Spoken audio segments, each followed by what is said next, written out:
I think for me, it's more like I am fighting some demons right now that I got to deal with.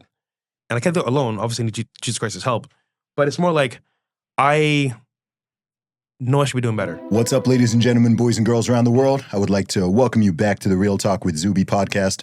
On today's episode, we have got on a very special guest. He is one half of one of the most influential and controversial podcasts in the world, coming out of Miami. And this is Fresh Prince CEO.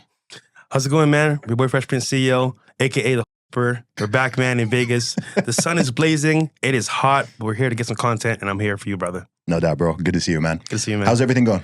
Good. A lot going on behind the scenes. I feel like, we've been very controversial for like years, fresh and fit, but we're still here, still standing strong. And even all the controversy, we're still pushing towards better helping men. So it's pretty good. No doubt, man. Well, a lot of my listeners are going to be familiar with you. I've been on your show, Fresh and Fit, 6 times now. Yeah. I think 3 daytime shows, 3 nighttime shows.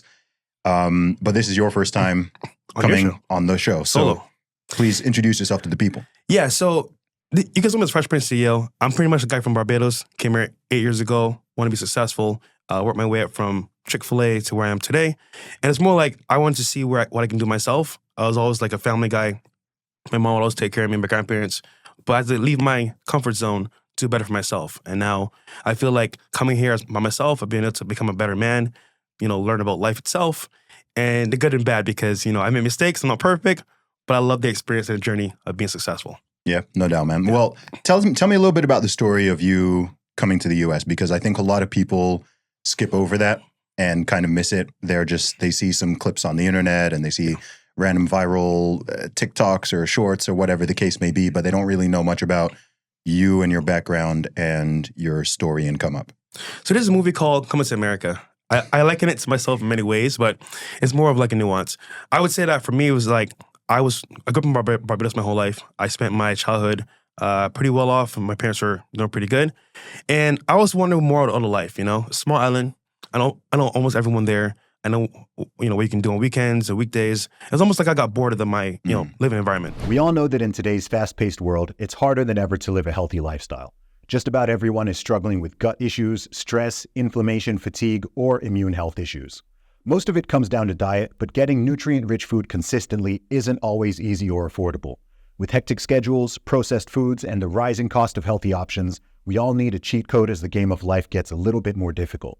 My cheat code is Optimal Human. With over 90 ingredients, including powerful vitamins and other nutrients, one serving of Optimal Human helps me fulfill my daily nutritional needs. And in my opinion, it tastes better than other green supplements on the market. Optimal Human contains powerful superfoods like organic reishi mushroom for your brain, turmeric root for your joints, beetroot for cardiovascular health, CoQ10 for cellular health, and prebiotics for gut health. It's simple to integrate into your daily life. Just add 1 scoop to water, a smoothie, or your protein shake and get an instant delicious nutrient boost. Try Optimal Human today and get 50% off your first month by going to optimalhuman.com/Zuby. One more time, that's optimalhuman.com/Zuby. Go check it out. I had a plan to leave Barbados, but I didn't know how. Then I believe it was 2014. I used to ride bikes with my friends around the island, and I got into a bad accident. I was going home from a big ride on Sunday, and I was a stoplight. Light turned red. I stopped right there on my bike, as usual, It turns green, and I move forward. All out of nowhere, a speeding car comes from the opposite direction. So I'm going this way, they're coming this way. And then I get hit. When I wake up and come to, all I see is some stars, and I'm on a ground like this. And I say to myself, wow, if I just died just now, that was it for me. And I didn't get to experience life outside of Barbados fully. And that just made me realize, you know what? I have to do it now. I shouldn't wait because if I wait too long, I might die here and not experience the world. So literally that week, I sold my bike in parts. I sold my truck. And within a month or 2, I left to go to America.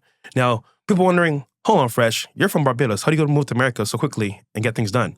But it's because my mom was American. So for her, it was like, okay, when my child is going to be born, I'm going to make it a citizen right away. So back then, the laws were way more relaxed than they are today. But long story short, guys, like when I came from that point of view of like changing my life, becoming better, and moving on my environment, I guess America with a full plan. I don't want to be successful, but I didn't know how I was going to do it. So I spent my entire first month. I went to New York first. I didn't like it. Then Vegas, like it at all. I don't gamble, I don't drink like that, I don't smoke like that. And the whole time I was thinking like, okay, where am I going to reside in America? And I found Florida. It's sunny, almost like the Caribbean. You know, it's relaxed. It's not as crazy as New York or Vegas, but it's still like close to home. Yeah. Had you been there before, or was it your first time in Florida? First time in Florida. Okay. Yeah. So I have like half Muslim, half Christian family. So I don't go to Baltimore where they're at, but never really Florida. But I moved to Florida, started looking at like mentors online, how to make money in real estate, and also like, you know, be successful. I'll never forget, I was at Starbucks studying on YouTube, like how to make money online, all that stuff.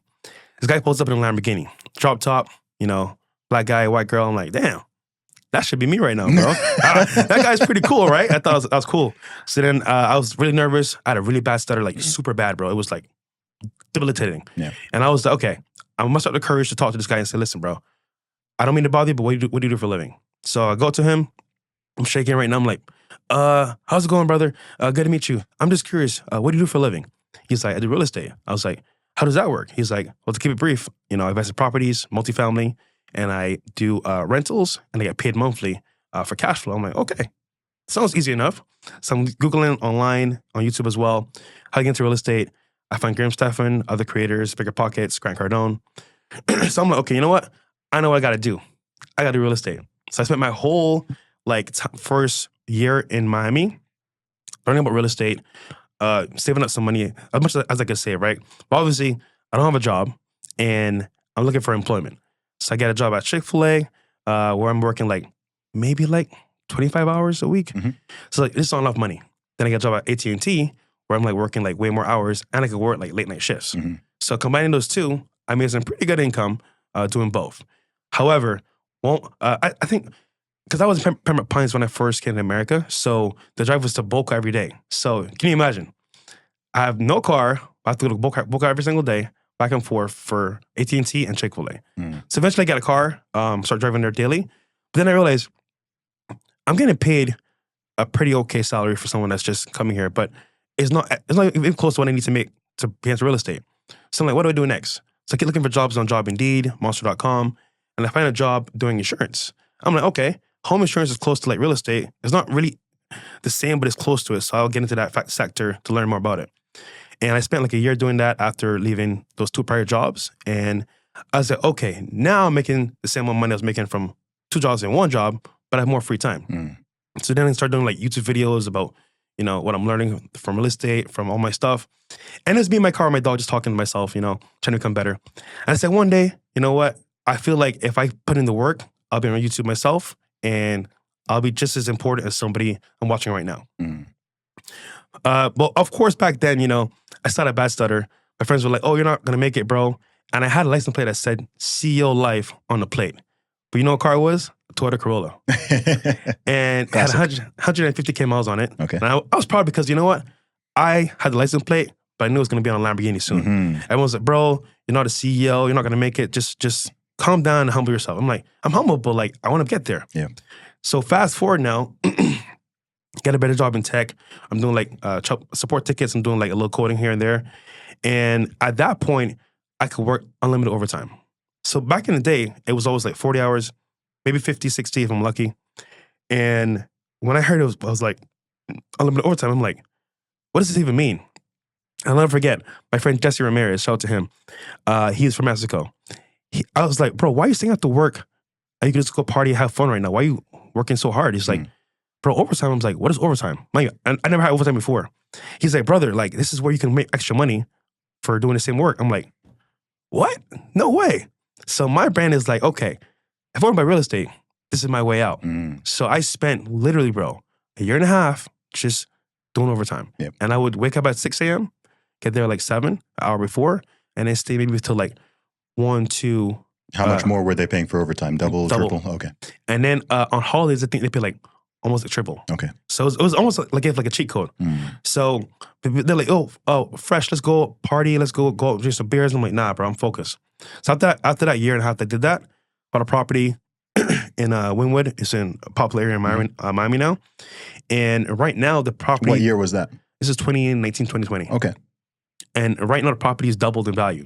So just that one move right there taught me so much about investing, money. And I knew it wasn't going to be enough to make me successful, but it was a good start. But long story short, that whole thing that happened, the journey, being told no many times. Actually, there's a clip of me going viral with Grant Cardone where he says to me, you don't have what it takes, And it was hurtful because obviously I'm into real estate. I was like a mentor. And I was like, damn, like, he told me I can't make it. It sucks. And that was a turning point for me as well. So all these things that accumulated to me, having experience in like real estate and investing and like success itself, taught me to be the man I am today.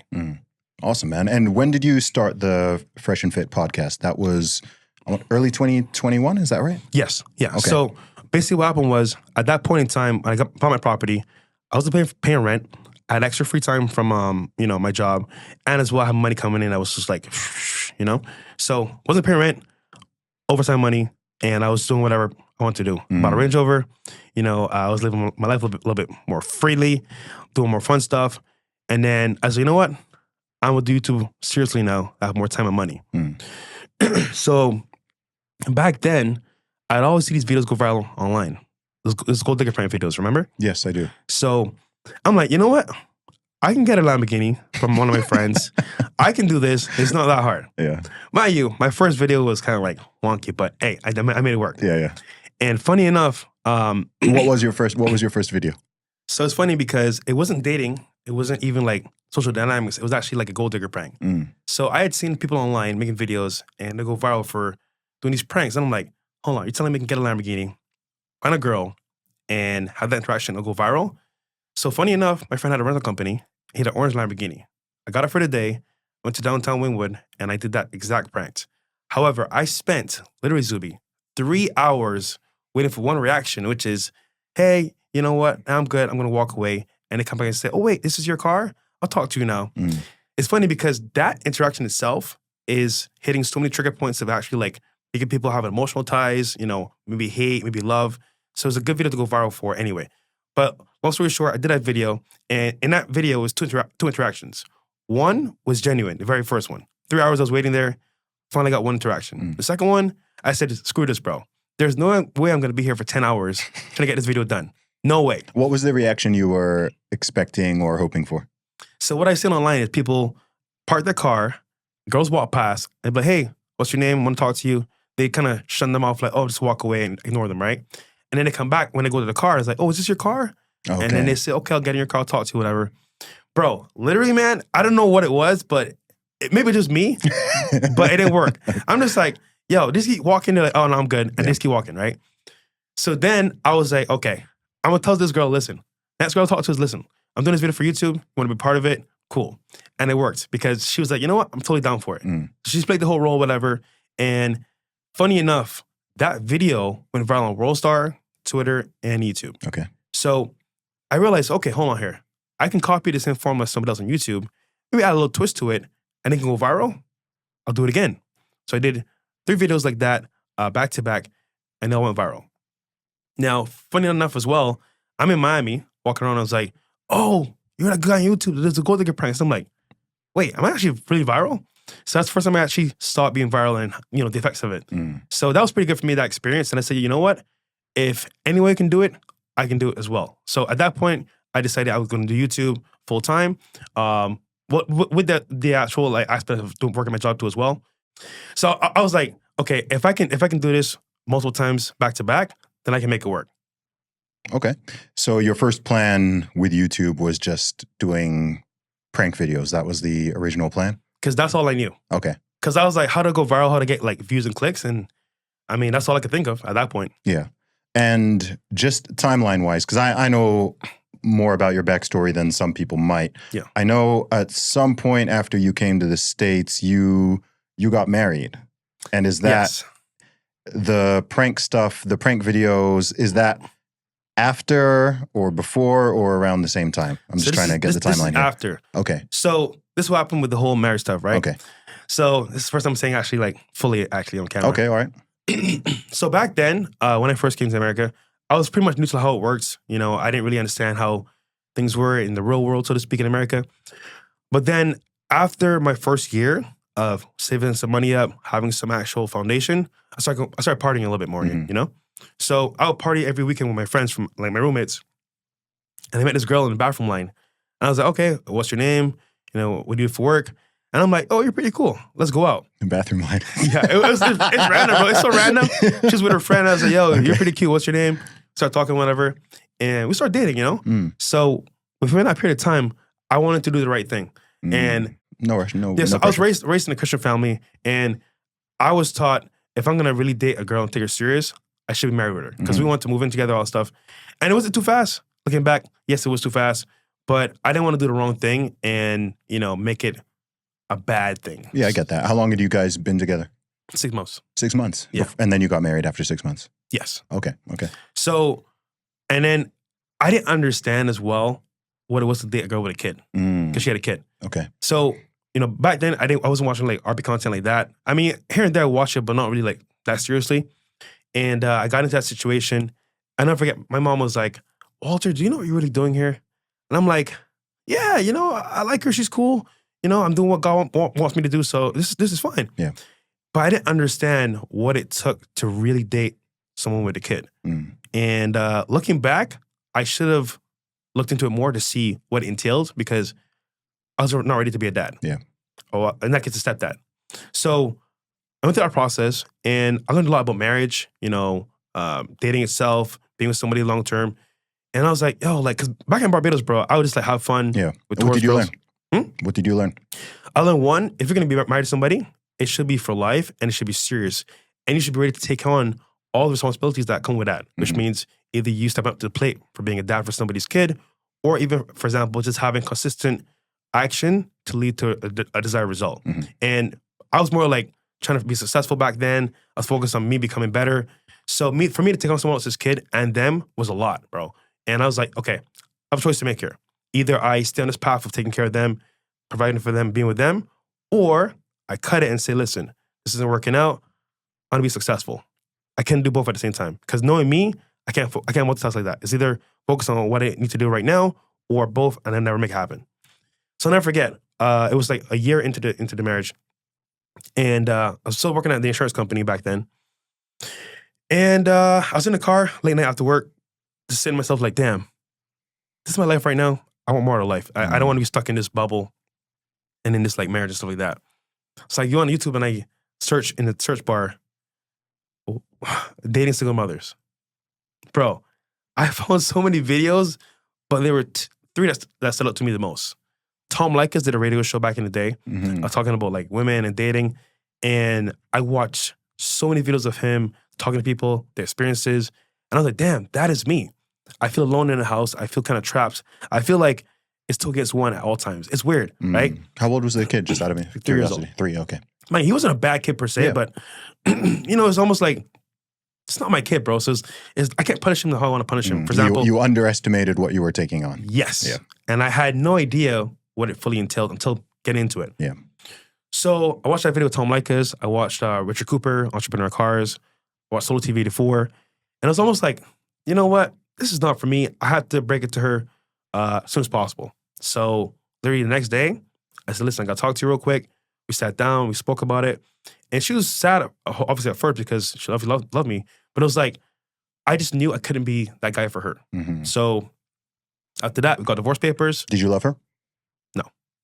Okay. I think for me, I never really loved a girl ever in my life because I look at it as, okay, is it going to benefit me or is it going to be the right thing to do? If that's the case, I'll do it. But I'm not really doing it for like love. That makes sense. Got it. So the motivation was more, I'm just trying to understand your mindset at the time. It was more like you're from a Christian background. Yeah. You want to do the right thing as it pertains to your religion and family and culture. And so you kind of jumped the gun and thought, well, I like her. She's attractive. So let's just tie the knot. Yeah. And also, if I'm going to be living with a girl, I should be married to her under that house. You know? So that's why I was like, you know, I'll marry her. There's like the pressure. But it wasn't like a big marriage. It was like, I went to the courts, got signed papers, and that was it. Got it. It wasn't like a big marriage or whatever. But overall, that experience taught me, listen, at the end of the day, there's one life path to go on. And it could either be as hard as you want it to be or as smooth as you want it to be. But in that sense, I didn't want to have anything stop me from being successful. So unfortunately, that was in my way. And looking back, yes, it was my fault for even getting to that situation.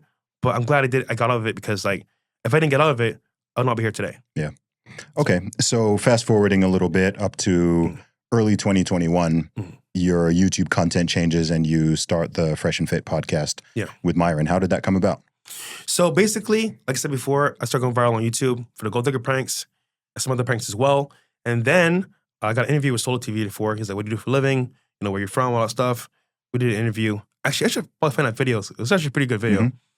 And then he's like, oh, yo, bro, like a week later, he's like, bro, there's a guy in your city named Myron Gaines that he does fitness videos. I was like, fitness videos? I'm not really into gym like that. So I'm like, I'm all right, brother. I'm cool. Yeah. He said, no, bro, I'm gonna connect you with him. He's cool. He's the same mindset. So talk to him. I was like, all right, cool. So then we DM each other on Instagram. And for like an hour, we're like on the phone just talking about real estate, girls, dating. I'm like, we got some of the same issues in Miami, man. It's a tough marketplace, you know? So then he was like, you know what? Let's get dinner tonight. My roommate, myself, and Myron had dinner at Top 42 in Midtown. It's like a local spot for like brunch and like dinner. So we go over there, chop it up for like 2 hours almost. And we're like, yo, bro, we have such similar mindsets, for example, of like dating, lifestyle, girls. Let's do a podcast. I was like, why not? Let's do it. So we did one podcast like the following week.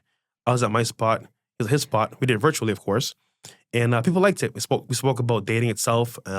We broke down social media dating and cold approach, which is like in-person dating and online. And people got to see like two different opposing sides and what each side did for each individual. And people liked it. So we did one a week, and 2 a week, and 3 a week, and then became like a thing where like we did it weekly. And you both had your full-time jobs at this time, right? Yeah. Now, mind you, if you know Myron, he's very vocal about how he feels and he's passionate about it. Really? So people take it sometimes as, you know, a little bit too edgy, whatever. But regardless of the fact, though, we were speaking our truths of what we saw was there. And the truth is the truth. No matter who says whatever it is, there's one truth, right? So at that point, it's like, okay, we're being real. This is our actual lifestyle we're living.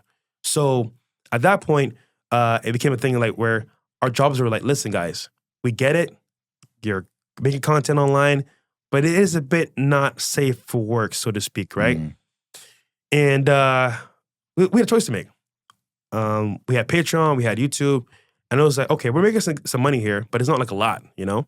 And is it worth going all the way in and leaving our comfortable jobs? Because remember, unlimited overtime, working in tech, he's doing his HSI stuff with the government. I'm like, damn. So at that point, we had me, Myron, and Chris, which is our producer. Yeah, I know Chris. And Myron was like, listen, if you guys are willing to go all the way in, I am too. So we decided to go all the way in. Do you know how many subscribers you had at the time? Like 10, 12K around there. Got it. So it wasn't like a lot, but it was like a good start, I think, for most people. And we left our jobs. And it was kind of scary because you don't know what's going to happen. You know, it's like you're taking a leap of faith where like, either it works out or you fail, you know? And I was like, you know what? I have one life to live. I'm going to take a risk. And he did too. And it's funny, my brand was CEO, which stands for Control Every Opportunity. I was like, this is an opportunity in front of me. If I don't seize it now, when will I ever seize it? And funny enough, it worked out. We're here today talking about it. But that's how I met Myron back in the day.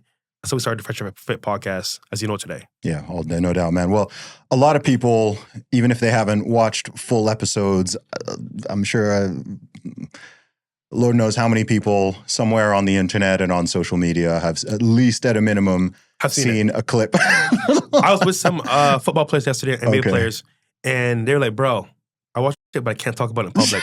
I'm like, brother, I know. Everyone's seen it. And then, well, I won't say his name, but yeah. But it was just funny. People watch the show, but they didn't really want to talk about it. So you guys created a very unique style of show, which now it's a formula that several people have used over the past few years. Yeah. But I remember the first time I was on the show was it 2021, I think? It was like 2020? 2021? Yeah, 2020, 2021. Yeah. But, you've got the daytime shows where it's just you guys and the guest, more of like a standard interview. Stories. Exactly. And then you've got the late night show, which is live streamed, and you bring in anywhere from 4 to 10 women plus you guys. And a male guest, maybe on rare occasions a female guest, Yeah. but that sort of formula where you just have this round table with 10 to 12 people and it can get very chaotic, all of these, conversations about all sorts of topics. You're being nice. I'm being nice.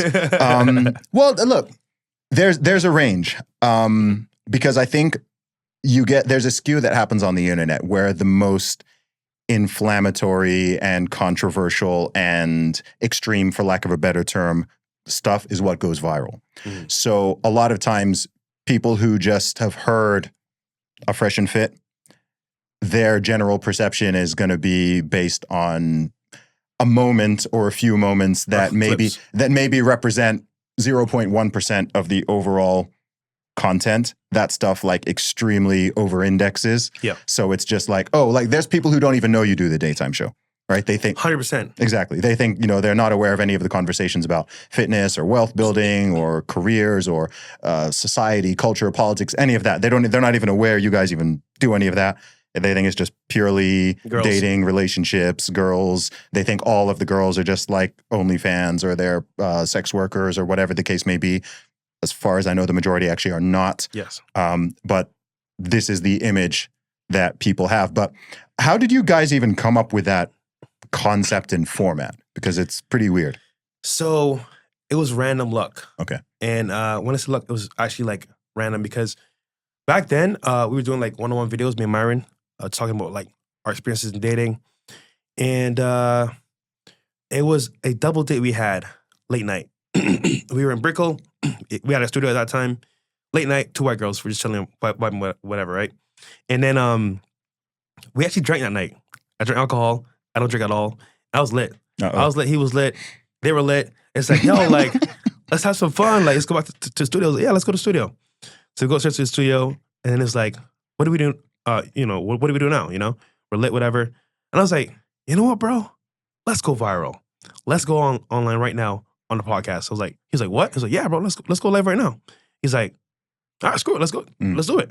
So then we go live and we're just talking about like our date, men and women, all the like raunchy stuff. And people loved it. They were up late night watching it. We were like, wait, hold on. We got like what, 5K people watching this right wow. now? Okay. It's like 1 a.m. This is insane. So then I was like, light bulb turns on. I was like, okay, people like this stuff. So then I started bringing girls that I was talking to on the show, and Myron too as well. And what happened was that like, people were like, wow, for the first time, we're seeing girls and our creators talk in one space in real time about dating topics. And we're going to hear for the first time how they really think. Because, for example, we've been told, and you've been seeing this as well, it's like an echo chamber. Guys talk about girls talk about guys, and no one's in the room to like debate or combat their allegations or their, their thoughts, right? But for the first time, you saw them come together, like, okay, this is what I'm thinking, rebuttal this or like debate this, right? And even though we were kind of lit, it was like, wow, like, that's how you guys think, that's how we think. So you saw it in real time, and that was the magic of it, because now I'm seeing both parties talk about it and debate it in real time. Yeah. And it's a conversation that has, the whole gender dynamics conversations and debates have grown a lot over the last couple of years. But do you remember when I said earlier about the gold digger pranks? Yes. How it went viral? Yeah. So I learned something from that where like, there's 3 main triggers that make things go viral. Okay. Emotional, which is going to be like the tug of men and women. Like, how do they feel about this certain topic? And I think for gold digger pranks, it was like, wow, girls want a guy with money. Guys want a hot girl. But in that instance, it's like, okay, nice car. Guy has money. She sees him as a target, or maybe like a guy that can help her change her life. And now they're kind of having this back and forth of like, wait, do you like me? Do you like my stuff? Emotional tug.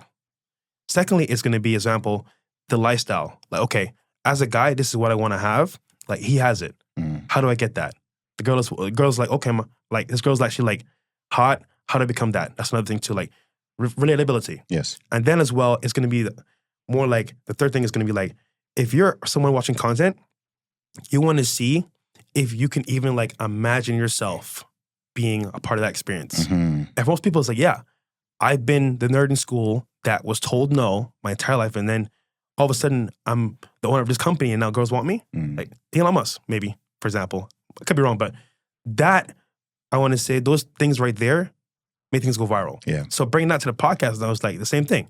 It's the emotional discussion where like men and women are talking about topics. It's like, wait, no, I think this way. No, she thinks that way. So that kind of like same concept bred into the podcast as well. Do you know what I think it is as well? Further from those points that undergirds it all and makes it such a point of interest is two things. You mentioned relatability.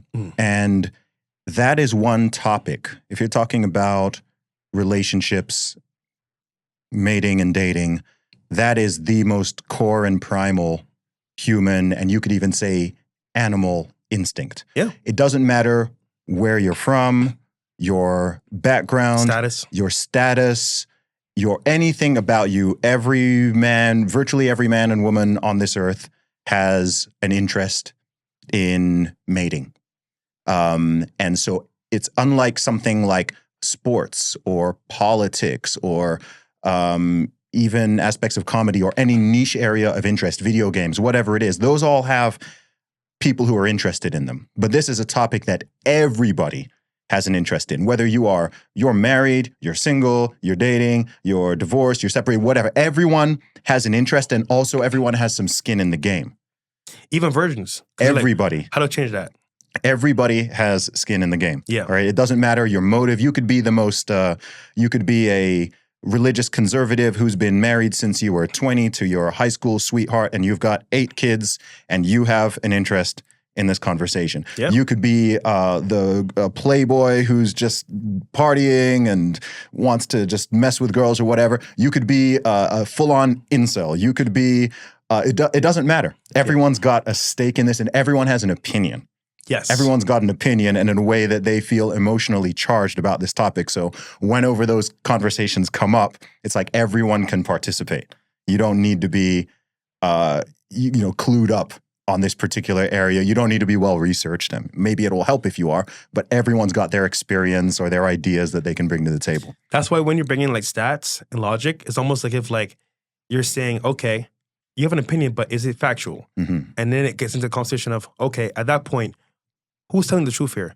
Is it your feelings or is it actually facts? But my feelings. I feel this, but I feel I this. feel like I was all the time on a podcast, bro. Yeah, no doubt. Well, you guys have been very controversial. Yeah. You're still demonetized on YouTube? Okay. Yeah. How did the demonetization come about, if you can talk about it? So it was a couple of things, but I think the nail in the coffin was bringing on band creators. Now, I'm of the opinion that sometimes, is it worth the views? Not really, because at the same time of getting views, your channel itself can be affected.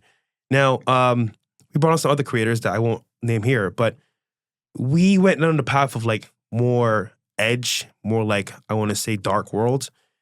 When you go down that path, you're going to have people that are higher ups or people that are in these spaces where like, they're like, you know what? Not safe for content, not safe for sponsors. We don't want to surround our people. So we're going to cut you off at some point. And when you push the line too far, these things happen. Is it smart? Not all the time, but sometimes for your audience, you want to go past the limit to get them this kind of content, and like it comes with a price. So that's what we did at that point. And looking back, was it worth it? Yeah, because in the sense of getting demonetized, we have to find ways to make money outside of YouTube. And it brought about our own platform where, for example, we have our own membership now, castleclub.tv.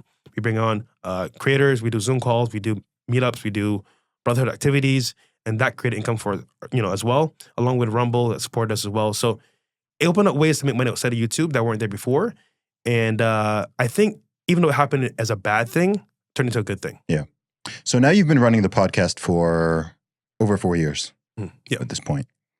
How has your mindset and or message changed in that time frame? Because a lot has changed. I mean, you've gone from having no subscribers and no views to having millions of subscribers and, I don't know, hundreds of millions, if not billions of views. You've got all of these people who, whether you want it to be the case or not, they are following and they're influenced and they have some type of opinion, be it positive, negative, mixed.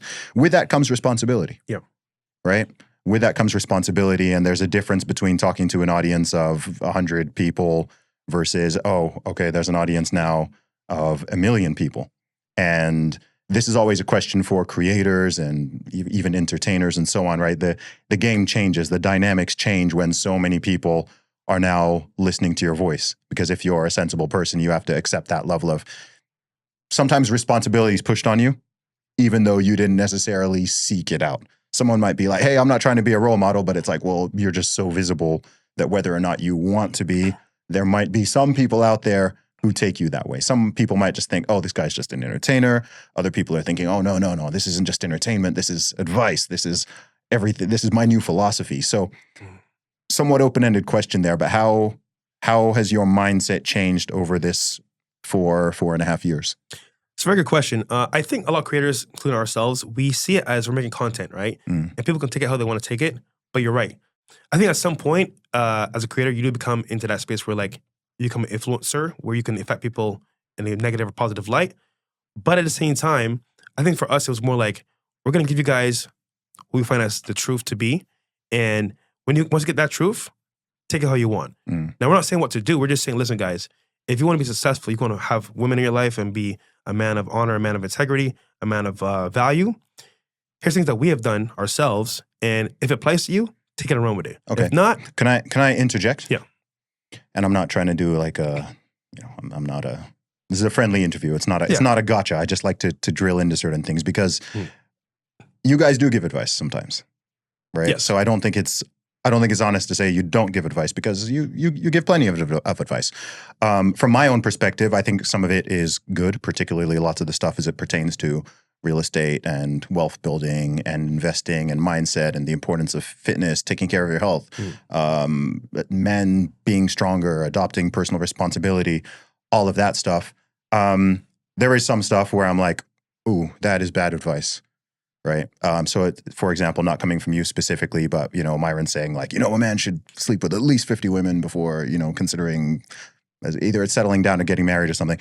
I think for multiple reasons, not even just purely from a moral angle, but even from a practical angle, I'm like that if men were to take that and run with it, you're going to cause a lot of problems and a lot of guys are going to end up in certain situations that they really do not want to be in because they didn't control their little head down there, right? You're now talking about accidental pregnancies. You're now talking about the consequences of that. You're now talking about potential allegations and accusations. We know people who have been on the end of this, right? You mess with so many women, right? If you're messing with hundreds and hundreds and hundreds of different women, just numbers-wise, statistically, the probability that something's going to go wrong at some point, it gets pretty high, right? You've got the moral and ethical, religious concerns and so on about that as well. Plus, I'd argue it goes against some components of discipline and integrity. But yeah, there are certain points where it's like, okay, I think that is, I'm like, cool, I'm on board with that, and that. Ooh, that one there, I think that's reckless. And I think this is where, it would be interesting to talk with Myron on this one as well, because I'm just curious as to how this has changed, because you've, of course, we have to talk about an elephant in the room, of course, right? Recently this year, you went viral, really, really, right? I remember logging into X, and all of a sudden, like everyone's talking about you. Oh, what? Oh gosh, all right. And I remember I'm sitting there as someone who like knows you, and I'm just like, oh, geez, like what is right? Like, oh boy, like that was funny. I'm just like, this is not. Oh gosh, this is not. I got great. so many phone calls. So many girls like, oh my god. Of course. It was crazy. So okay, why don't you? I've insinuated here, but why don't you? Explain. Let me just your first part. Okay, let's Myron's, that first one. a comment there. Okay. So that's the beauty of it, right? That's the beauty of it in totality. If I'm going to give somebody advice and I'm giving them my point of view, that is my experience, what I've learned from maybe past actions or past experiences that I'm giving to you on a plate. Now, as the viewer or person about to consume the content, either you can eat it or you can't eat it. Now, at that point, you're right. Some people are going to take it as gospel. But then I have the question for you as well. If I'm going to give you advice that I've came to from my conclusions and my experiences, right? Does that mean you have to always take it as true? No. So hold on. So then I'm saying to you as well, it could be advice, or it could be, you know what? I think personally, it's not good advice. So I won't follow it. So my thing is like, we're giving to you our experiences, our you know, I want to say cumulative like experiences and what we've learned from it. And this is what we've learned to be as true for us. To, for example, let's say I think this is the best way for men to have experiences with women and come out on a better end. That's my experience. Yeah. So I'm gonna give you that as what it is. Now, what you do with it is up to you. For example, let's say you play Call of Duty, right? And you're shooting people, you're at war, whatever. If I say to myself, okay, this is gospel, I'm gonna get a gun and go around and shoot people, whose fault is that? I think that's a bit of a disingenuous comparison. Why? Because one is a video game and one is real life. Okay. Okay. That's so fair. just that alone is a significant difference. Okay, let's apply it to like real estate. Yeah. Let's say I tell people to only invest into multifamily properties. In reality, you could do single family, multifamily. It's almost like if like, yes, I'm giving you advice. Yeah. But you can take it however you want to take it. Yeah. See, I think this is where the issue, where there can be a tricky thing when there's not a distinct split between entertainment and advice, right? So when advice and entertainment are blended together, parsing them out can be rather difficult, right? So let's say a comedian is up on stage. Then everyone understands we are in a frame of comedy and entertainment. Are there going to be some knuckleheads who take a joke overly seriously? Yeah, but everyone knows, look, in a comedy setting, people can say the most wild, outlandish stuff. They can lie, they can make things up, they can say things right for the sake of a joke, and then people walk outside that context and they know, okay, that was the context. That is different from that. Could even be that same individual speaking at a seminar or speaking at a lecture, and they're now in a mode where they're the teacher or advisor, and people are listening from a capacity of learning. Yeah. Right. So if they said some of those same things, it's coming through like a very different filter. So if someone is asking for advice on whatever it could be relationships, it could be health, it could be money. It's like if I were giving health advice and I said something that is, I don't know, it could potentially harm people, right? Like in a real way, you're going to injure yourself by exercising this way, or you're going to mess yourself up by eating this way or something. And I put it out there as advice. I agree that people should be discerning and smart enough to maybe, filter it a bit in their brain and go, oh, okay, does that really make sense? Let me consult some other sources and so on. But not everyone is very sophisticated. If you have an audience of millions of people, I think you have to bear in mind the sophistication of people. So if you've got like teenage boys listening to you, teenage boys don't tend to be very sophisticated. We've been there, right? We've been teenage boys, for example. Of course. So they will take certain things, especially if it's coming through as advice. If it's not just, oh, you're joking about it or whatever, there will be people who are like, oh, okay, this person who I admire and respect and who has given me good advice on other things is now advising me in this way. And so, cool, I'm going to take that and kind of run with it, right? So I can hear it and be like, I can, I call it eating the meat and spitting out the bones, right? So I can listen to a whole bunch of stuff and I'm like, okay, that's useful. I pick out what's useful. I discard what's not. With wisdom and age, of course. Exactly. But I'm just very aware that in a large audience, particularly a young audience, there will be people who don't understand that. They just lack the sophistication. No, I agree with you. Yeah. My thing is like, for example, Dr. Fauci, right? He mandated a lot of stuff or said a lot of stuff, for example, with the, bug whatever. And not to get into too much into it, but like, he recommended some things that they should do or take. And was it good advice? I think he should be in prison. Apparently wasn't. Yeah. But at the same time, people have to decide, okay, is it good or bad advice? That's actually a good example because that's the point, right? So he is in a position of authority. And so if he is giving advice that is not good or which is potentially harmful, that's an issue because he's supposed to be an authority and it's coming through the frame of advice. He's not joking. He's not, it's but look, not, our content is edutainment. Sure. And look, me and Myron don't always agree on certain topics, right? Because obviously speaking, we're two different people. But I take it as, listen, I'm giving you something to think about. And if it works for you, awesome. If it doesn't work for you, understandable. But try it out, test it out, see what happens for you. And if it doesn't work at all, if you think it's going to be bad for you, don't even do it. I get that. Testing something like that out, though. I mean, that's... Well, hold on.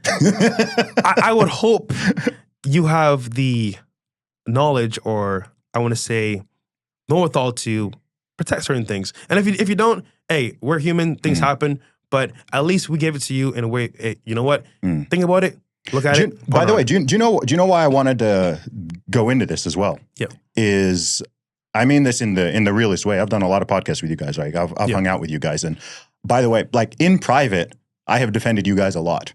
Oh no, I've defended you guys in private a lot because I've heard. Yeah, because thank you for that. no doubt, because people will start saying this and this and throwing out these accusations and that, and I'm like, look, man, I know these guys. I've hung out with everyone's entitled to their opinions, and you don't need to like everything or agree with everything, but they're not these wicked monsters who are trying to, I don't know, cause whatever problems that you seem to think that they're trying to cause. And I'm aware of all the different types of content that you put out there and the stuff that is really valuable. And you bring on guests from all of these different areas, experts from different spots, bring in real estate experts, people who know about investing, people who know about Bitcoin, whatever it is. Yeah. And I think that's all massively valuable.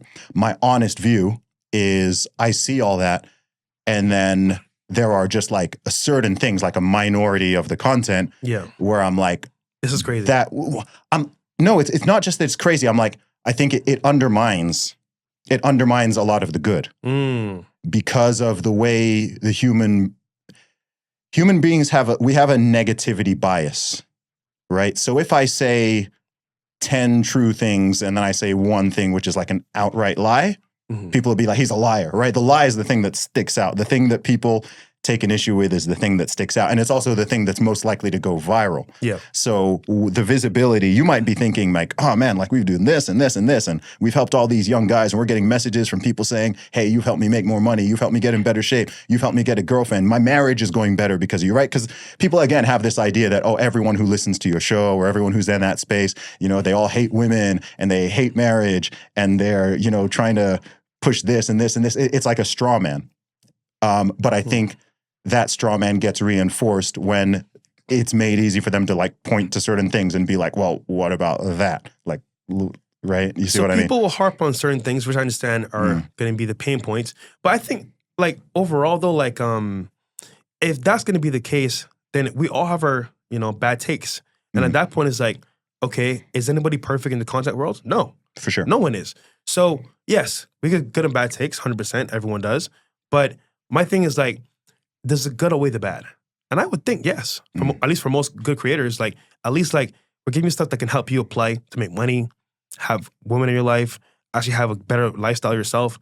And at that point, it's like, okay, you know what? Maybe this doesn't work for me in this factor or sector, but at least this works for me. So I appreciate the content overall. Do you think how do you see the content changing and maturing over time? So funny enough, obviously speaking, I thank God that we started making money and having success when we were older. I look at all the young creators now today, and the stuff they're doing for content is just like deplorable at best. Yeah. Now, mind you, I have my own hedonistic ways too as well. I'm not gonna lie there. I love horse, but the point is that like, the things they're doing for clips and content, I'm like, damn, this is crazy. But for us, I think for content wise, what's changed and what's I want to see evolved is that my take on maybe dating itself, lifestyle, money, success has changed. For example, we're in the same watch now, right? We are. That's Rolex. Funny. Yeah. And it's beautiful. But back in the day, I wanted an iced out watch. I wanted the big chains. I wanted the nice big bracelets. And I think to myself, like, why did I want that? And one was for marketing, of course. I wanted to be out there, do some more networking, get in certain spots. But then I realized, like, this isn't even worth me doing sometimes, Like, it helped a little bit, but not like where I wanted to go. So learning that, going through that phase of like, becoming almost like a chameleon, it helped me learn a lot of things. But I think I got to realize what I actually care and want in life. And it's not the glitz and glamour. It's more of just the access I want to have. And in terms of girls, like, I was doing my thing, having fun. But then it was like, all right, after you do a couple, smashes or whatever, what is this leading to, Like, it's fun in the moment, but then it's like, it's empty. Okay, another one today, another one tomorrow. Not fulfilling. And then they want it to be. I just want to have that experience where like, hey man, I'm living the lifestyle. And I just learned that like, it's better to just have one that you can have experiences with. You actually connect with on that level. That's fun to be around. Understands your lifestyle versus having many. You know what I'm saying? But that's from experience of me actually being in this limelight, being where I'm at today. And to answer your question from before, the one about the elephant in the room from China, Yeah. you know, Elephant in the room from China. I just find it funny because the numbers I was doing, man, that happened this way, like this, is not funny, but it's almost like ironic because you would think after everything I've been through and what we've seen, it would happen way sooner. Mm-hmm. Which brings me to my next point. Because in that whole debacle that happened recently with it's China, whatever, I realized two things, right? You could treat somebody so well and be so nice to them, and the moment you don't give them what they want, they'll lash out about you and say the worst things about you to make you look terrible, right? And then I'll look back and say, okay, in my lifetime dealing with women, have I been nice to them, cool with them? Have I been at least amicable? I don't say 100% yes.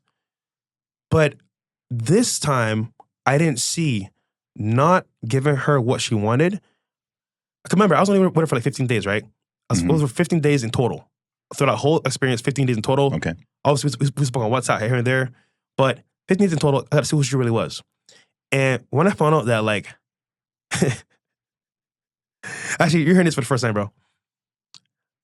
I asked her the question, right? When I first spoke to her, I was like, yo, you seem pretty cool, like your vibe, but you ever so?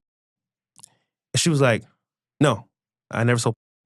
And I was like, listen, bro, we're all grown adults here. Bro, I'm on podcasts all the time. I say, bro, I love, but I know they're, you know what I'm saying? Like, I know what they are because they're being honest. When you lie to me about being, we got a problem. Because now that foundation is shaky because, listen, I know what it is. We're having a good time. We're getting lit, we're having fun. Cool. But I know where I'm taking this and, you know, what I'm doing with it. Versus, you know, you're telling me one thing, but I'm seeing otherwise. Sometimes I'm having fun. You know, I'm playing the game, whatever. So I'm having fun. But I'm not taking that serious as it should be because, hey, I know you're lying to me. So what happened was I found out some stuff because obviously speaking, like, you came on a podcast, people know who I am. They're like, bro, just so you know, wink, wink, I'm talking to her too. Wink, wink. You know what I'm saying? I might have paid her. Wink, wink. Here's some proof. Wink, wink. I got a bunch of stuff. And I was just like, yeah, I think I'm good. So I was just like, all right, cool. You know, I'm not going to be about it. I'm going to say, oh, you lied to me, you dumb, da, da, da, da. I'm just going to be like, cool. You know what? I'm going to leave it how it is. I know what's happening behind the scenes. I got the whole facts, so to speak. So I'm going to be nice about this. Listen, you need to go and you focus on work. Maybe we'll talk in the future, maybe in passing, but I'm not going to try to bring you into my life and like keep you around, right? So a week prior to that recorded phone call, I said, listen, you got to go. It's been cool, but I got to focus on work, no hard feelings. I wish you the best, and I wish someone can give you what you want out of this life, you know? Mm-hmm. I was nice about it. I wasn't being, oh, you know. So then she was crying to me. Oh, I don't want to go. I'll do whatever it takes to be with you. It was just like, it's not about being with me. It's like, you got to fix yourself in my head. But regardless of the fact, I said, listen, you need somebody that's better for you out there. It's not going to be me. You know, I'm whatever. Anyhow, I just said what I said to let her ease her down softly. So she leaves. And the whole thing was like, she got pregnant by me, right? And I'm just like, sweetheart, obviously, you don't know me, because if you knew me, you're not the only one, right? And if that was the case, they would all be pregnant. No offense. And I was just like, yo, I know I have a low count, whatever. So it's like, really? Me? Long story short, I was less like, I'm going to wait to see what happens because, you know, I suppose the Jim Sexton, as you saw, he used to just lay low. Yep. And I know what I did. I'm hiding from what I did. Yeah, smash raw, whatever. But, I mean, I'm good. So then I'm sitting there patiently waiting to see what happens because obviously she's lying about certain stuff. I'm just like, all right, I know who you've been with. I know what you're about. I know who you really are. But no one knows but me and my friends, right? Obviously, the world's like, oh, Fresh is a bad person. He's a baby killer. He wants to do all these bad things to her. I'm just like, if you watch a phone call, I was just like, okay, cool. She's like, what are you gonna do? What are you gonna do to me? What are you gonna do? Are you gonna hurt me? I was like, no, do what you want to do. It's fine. I'm not even bothered because I know what it is and I know who you are. So I just knew if I just sat there and waited it out, people are gonna see who she really was. And lo and behold, Angela Wilson exposed her to the world what she really is. And all it was is that I didn't want to be with her like that. She got mad and was scorned. That's what it really was. Bottom line, that's what it was. Now, whether she had the abortion or what, I really don't know. I really don't care. All I know is it wasn't what she said it was. I'll leave it at that. Okay, boy. That was a lot. That was a lot. There's a lot there, man. Yeah. There's a lot there. And then let me say one more thing. Okay. Did I mess up in that situation? 100%. I take that to the chin. I messed up there. But to the extent that she's saying, it's almost as if like, why go down this route? Because now you look crazy because now you're getting exposed for who you really are. But you didn't see that coming because you thought it was going to be lay down and take it like a dog. No, sweetheart. I know the truth. So I'm not worried about anything. I'm laughing on camera, having fun because I'm just like, you say whatever you want, but I know what's happening. The world's going to find out eventually. Mm. Yeah, boy, this is what angle do I approach this one from? Man, you effed up. I did. Bro, listen, man. Listen, I did. I was being, so bro. I was like, oh, jeez, man. Like, this is, I don't even know the facts here, and how much is real and how much is not real. Mm-hmm. But this is not a good look. No, and a real friend will tell me straight up, yo, you messed up 100%. Yeah. Yeah. Yeah. And I think it loops back to what I was saying earlier about the potential consequences of the reckless womanizing, because there are many levels of potential consequences for that. Yes. There's there's the moral aspects, there's the ethical aspects, there are the legal and financial ramifications, there are the potential health ramifications. It's just messy. Which is why with that particular piece of advice of go out and sleep with at least 50 women. I know that's more of a Myron thing than a you thing. But I'm just like, yeah, that's really horrible advice on multiple levels if people are to take that literally and go and act it out. In fact, if someone were to do that, probability-wise, just the chance that like at least one of those women even would get potentially pregnant is pretty darn high. And now you're either having conversations about killing your child or becoming a parent to, parenting a child with a person you may not even like I care about, let alone love, which is, whether from the male or the female perspective. Yes, I'm aware that this happens by the millions around the world, but I'd also argue that's like one of the biggest problems that's plaguing our society in general and messing things up. So you brought a very good point. Yeah. The morality and also the actual consequences of these actions, right? My question to you is, what's the better solution, you would say? Because at that point, the solution in itself... At which point? Because hold on. Okay. So his thing is 50 women, at least you should have experience with to actually talk to, date, see what you actually want. He didn't say have sex with all of them. He just said experience 50 women in that context. He's outright said sleep with 50 women. Well, he said that. Well, in the nuances of it, of course. Will you always do that? No, but no, not everyone even can. But the blanket statement is going to be yeah, of course. But my thing is like at that point, what is the better solution to meet women, understand them, and actually know which woman to pick for you? Mm-hmm. And as men today, as you know, Zuby, dating women is hard because you don't know from head to tail what she actually wants fully. Mm-hmm. She may play games, she may act like she wants. You just really don't know until you actually have experience with women to understand what they want. I get that, and this is an interesting conversation because this is where if you take the two sort of extremes, let's say you have like the secular red pill on one side, and you have the, let's call it the Christian or religious conservative on the other side. Okay. In that former sense, I understand the logic and the thinking behind the argument of, okay, if you're a young man, you've got to go out there and gain all of this experience so that you know what you're dealing with and you can discern between different types of women, and you can see what you like, and you can see what you don't like, and so on and so forth. And if you remove any type of religion or traditional morality away from it, and you're just running on this consent-based morality, which, by the way, is like a very liberal and feminist concept, if we're being honest, then cool, just go out there, live that hedonistic lifestyle, and there's nothing, quote unquote, wrong with it as long as it's consensual.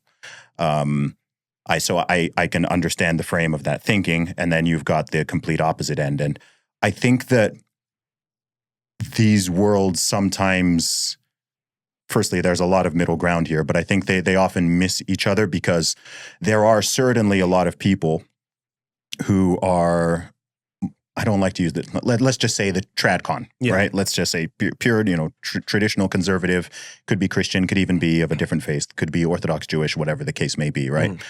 And particularly if those individuals are older, they often underestimate just how much the situation has changed in the past 20 years, like social media, 50, 20 years, 10 years, let alone 50 years, right? So there's, so when our parents or grandparents got married and settled down, the world looked very different in many ways. It was different socially, culturally, technology, expectations, the amount of people we had access to, social norms. It was just a very, very different environment.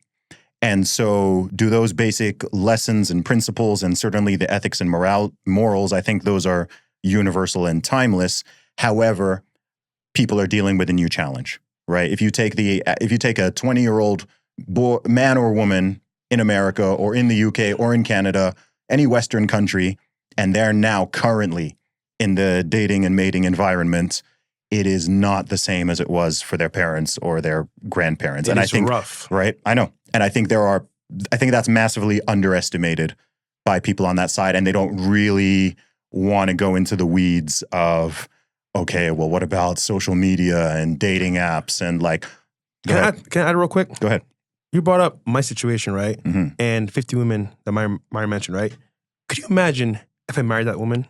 Could you imagine if I actually made her a serious woman in my life? Could you imagine if I actually put her in my life long term? Can I ask you a kind of pointed question? And I'm not asking this as like a as a gotcha or like as an insult or anything. But given your experience, how did you land yourself in that situation? You know what's funny? In that situation, I was in control. Even though like it seems I wasn't, is because how she did it, how she like recorded my conversations and put it out there. It was a gotcha moment in that sense. But it was all under my guise, because like, again, I'm having fun.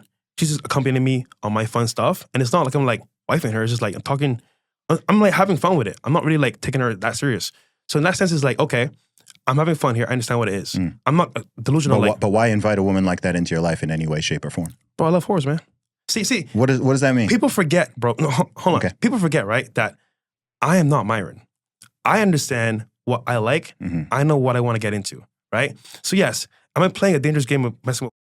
Sometimes yes. Why? Because it's fun. No, hold on. You have to understand something, Zuby. Okay. Dealing with boring girls, to me, bro, is kind of like, how to explain this? I've had so many. Did you say boring girls? Yes, boring girls. Okay. Okay. So the argument is, who would you wife? A regular girl that's going to be conservative, stay home with the kids, and have fun, or from the streets? Obviously going to say conservative, chill girl that doesn't get around, obviously, right?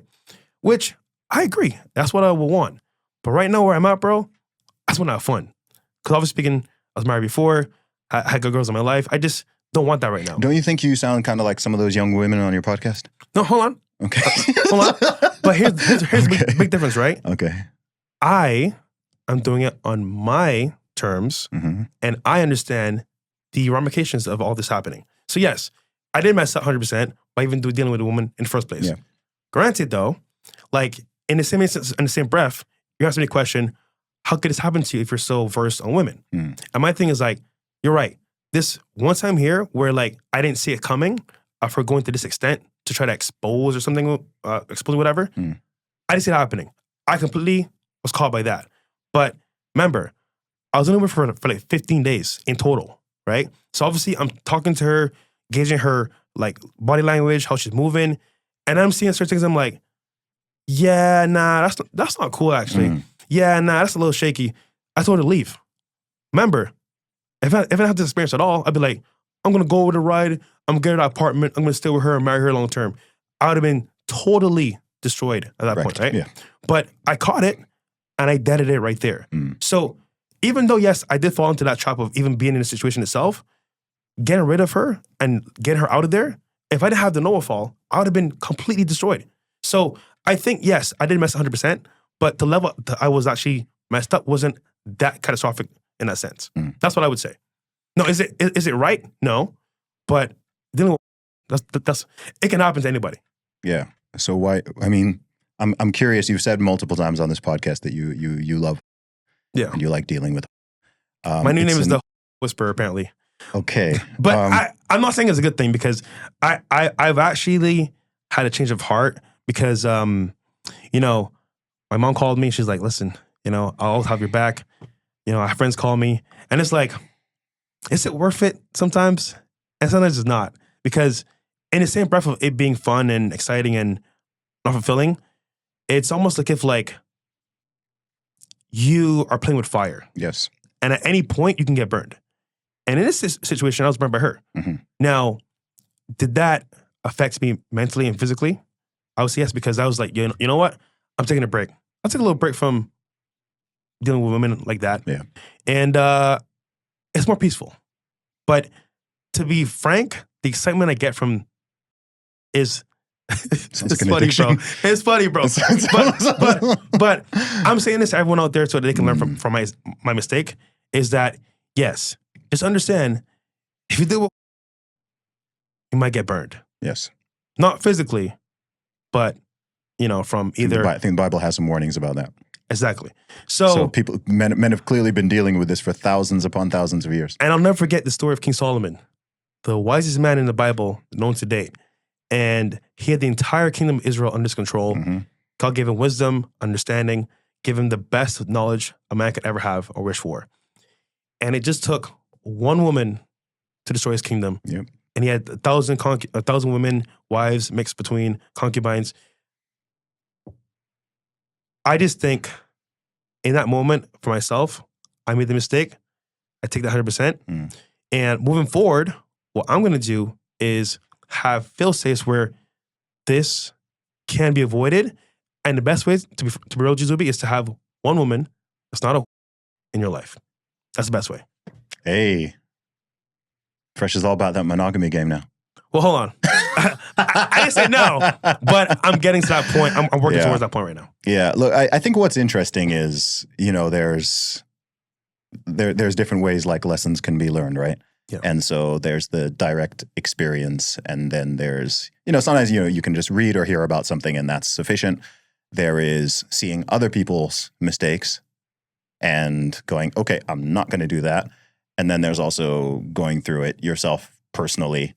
And depending on exactly the situation and the consequences of that, again, this applies to men and women. This is not like unique to either sex, right? I don't know how many single mothers there are out there in the world who, you know, wrong dude, and next thing you know, right? It's a common story, and so it's just interesting. Like, okay, that's why I'm curious as to, you know, not just like the past, but okay, in the future, you are getting older, hopefully getting wiser. Your platform is continuing to grow. And so I'm thinking, here's a question for you. Okay. Actually, there's a couple parts to it. My first question is, long term, when it does come to relationships, marriage, children, and so on, like what's your personal aspiration in that regard? So eventually, of course, I want to have a woman that I love and adore, that I want to be with long term. Kids, possibly. Okay. I'm not sure if I want kids yet, so to speak. Maybe in the future, but not right now. Okay. Do you think 30 years from now you would want to, like, if I was 61? Yeah. That shit old. Okay. Yeah, but Lord willing, you'll get there. When you're 61, what would you want your life to look like? If I'm alive still, I would, God willing, I would say, well, maybe that's too far. Let's say 51. Let's say traveling the world with my girl, maybe a kid that's almost like raised is being taken care of as well. And maybe like a couple friends that we have fun with, you know? But I think for me, it's more like I've seen things work where it's not conventional. Mm. Like I have a cousin up in St. Augustine, super successful guy, multimillionaire, huge mansion, cars. His girlfriend lives down the street from him in a separate house. Yeah. And they're the happiest couple I've ever seen because they don't argue. They don't have fights. They don't get quarrels. They just come together, have sleepovers maybe, travel, eat food, and go separate ways. But that space they have between each other and that understanding is so important. Now, is it for everyone? No, of course not. I'm just saying, for me, what I've seen works. And then, for example, I have another couple that my family know, and they're like best friends. They don't argue about money, any of that stuff. It's almost like if like their friendship is so good. Mm-hmm. We're like, again, there's understanding and trust. And for them, it's like, all right, we decided we don't want no kids. We just want to have fun, travel the world, and eat good food. That's understanding. And I see as well, other couples where like they're married, they got married by the church, they've been together for years, but there's bickering, arguing, there's a lot of fights in between. But on paper, they look good to the world, like, oh yeah, we're a happy couple in church, but behind closed doors are fighting. And then other couples where for example, like everything's peachy clean, obviously there's some arguments, but it's still happy. So either way you look at it, there's good and bad between each of these examples. Now, for me personally speaking, I'm still trying to decide what do I want to do with my long-term partner. And I think in the future, if I can have the understanding that I want to be able to, you know, keep evolving, keep a certain lifestyle, and she's cool with it, then great. If not, then I got to see in the future what that holds for me. But for right now, I would say I'm just having fun, still trying to figure out what I want. But ultimately, I do want to have someone in my life long-term that I care about and adore. Mm. And vice versa. Got it. What are your thoughts on the, it's kind of coming full circle to when you were talking about the, you know, brief marriage you had when you first came to the U.S. Mm. So obviously on that front, there was a moral and religious compulsion for you to Do it. To get married. Yeah. Right? You didn't even want to cohabitate without that being official. Yeah. Which is my same position. It seems like you veered off that to some degree, but I see a big cross. Greatly. I see a big cross around your neck right now. Greatly. And Prodigal son. you know, yeah. So from a religious and moral perspective, what are your, what's the best, how do I want to phrase this question? How do you reconcile these different aspects and attitudes? Because it's not very coherent. So right now, I am in a dangerous situation because I know better. I was raised better. And I think for me, it's like, just to give you some background here, before I came to America, I was thinking of going to Canada to become a pastor, right? Mm. And obviously, I'm far off that path now. I'm total opposite. But I think for me, it's more like I am fighting some demons right now that I got to deal with. And I can't do it alone. Obviously, I need Jesus Christ's help. But it's more like I know I should be doing better. Mm. And I want to get there. So I have to actually stop all the bull crap, all the and get to that point. Yeah. Now, that past experience I had, you know, definitely had me like, oh, like this is like a warning from God saying, listen, bro, you're not doing the right things. And it could have been really bad. Yeah. Because, well, actually, it was bad. Yeah. I'm going to say that. Because Okay. there's some other stuff I don't want to say on camera because I was Sure. speaking, but I'll do that later. But yeah, so in that sense, it's like, it's a lesson that I had to learn, go through to wake up a little bit because obviously speaking, bro, like, it's fun, bro. Like, going to clubs with girls. Dude, I get it. Having fun. I get it. I'm not sitting here like Yeah. you know, Bible bashing or pretending that, you know, I've lived some perfect life or that you know, the world doesn't have its obvious temptations. I mean, beautiful women. We all, any straight man likes beautiful women, right? Like it's a given. Here's the issue that I come into play with a lot, right? Mm. Especially in America. Like people will say they're following Christ and they're going to church, all this stuff, but then they're out partying with me, doing the same stuff. And I'm like, wait. And then even my Muslim friends, even my Muslim friends, they're like, oh yeah, bro, oh, this haram. Mm. But then you're next to me doing the same thing. I'm like, so it's almost as if like everyone around me is like saying one thing but doing the opposite. Mm. And I just decided, bro, I'm not gonna pretend. Like this is what I like. This is who I am right now. I don't want to pretend I'm going back and forth. I'm just like this is just me. Now, I do want to make a change and stop that because I know for sure if I keep this path, I'm going to hell. For sure, I'm not gonna like having right now. Mm. But I have a praying grandmother, I have a praying mom, and I pray myself. Yeah. So I'm gonna get there, God willing. What about your dad? I don't know anything about your father. That died, bro. Oh, my Yeah. condolences. Okay. He left the house and never came back. Okay. How old were you? I was about like 5, 4. Okay. Yeah, he was a deadbeat. Okay. I assumed that, but I wasn't sure. You should see the clip of me talking about it on my podcast. It was hilarious. No, I don't think I have. Yeah, no, it was funny. Okay. He should play it in here as a cue, Yeah. but yeah. Okay. No. I'm smiling because like even though he wasn't in my life, like him not being in my life taught me a lot, you know. Okay. And he actually saw me be successful later on. It was like, I'm proud of you, son. You know, like I wasn't always there for you, but you know, I wish you the best. Okay. So he is alive. No. Oh no, he's not died. now. This Okay. is on Facebook. He found me on Facebook. Okay. A couple years Okay. prior. So he passed away quite recently. Yeah, When like last year. Oh, So okay. he found me on Facebook Okay. when I started the podcast, doing pretty well. He's like, I'm proud of you. But we never met in person after that. So, but again, it's like, I think for me, not having him in my life, my granddad stepped up to be like my real dad. He was a better example because he had a full family. He was successful himself, came to America, worked in the factories, retired early, bought property, and retired at a young age, so to speak. And I think at that point, it's like, wow, this is inspiring. I want to come to America and do the same thing. That's why I'm here today. Yeah. So it works out. Yeah.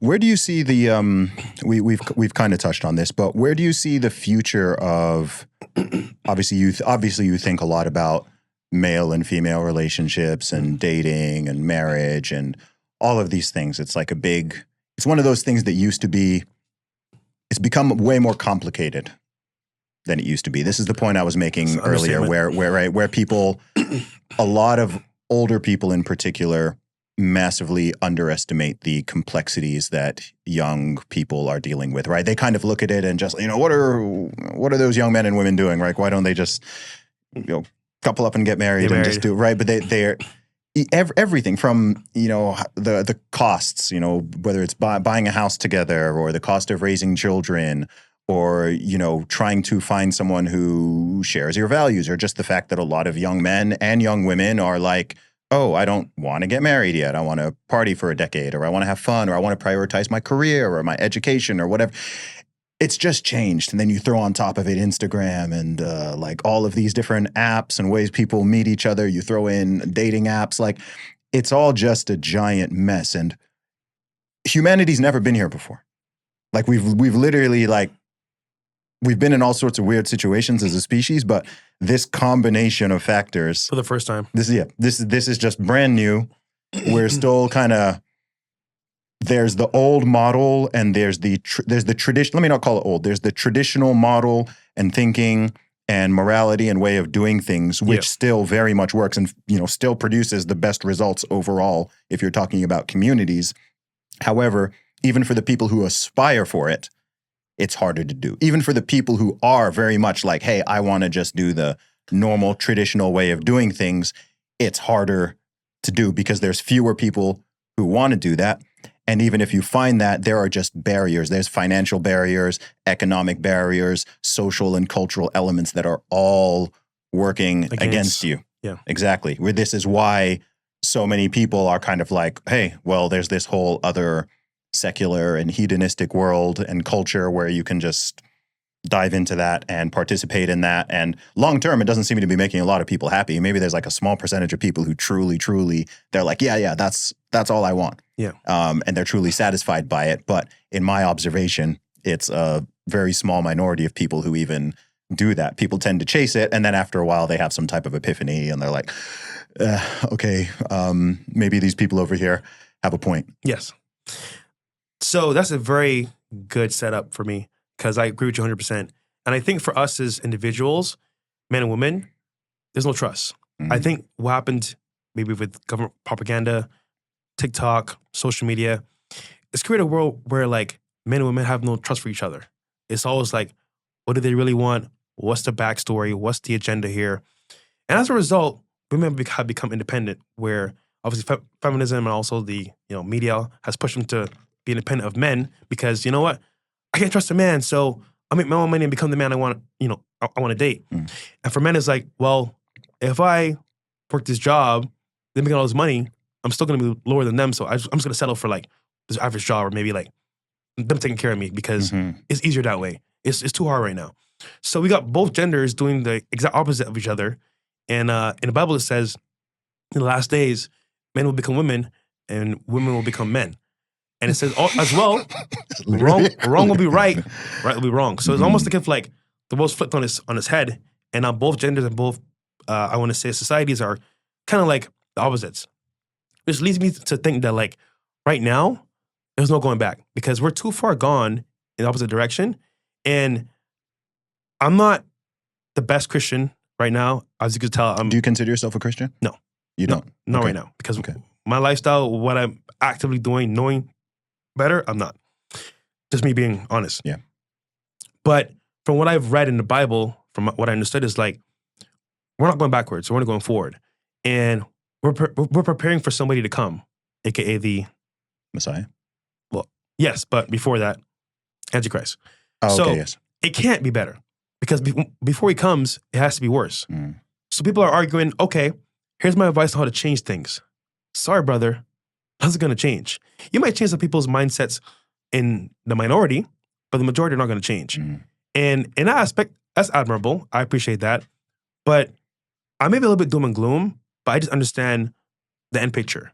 And if you read Revelations, you read the Bible, what's happening, it's almost like you're fighting a battle that you can't win. However, God can win it. In spiritual warfare, they can win it, but you can't win it flesh and blood.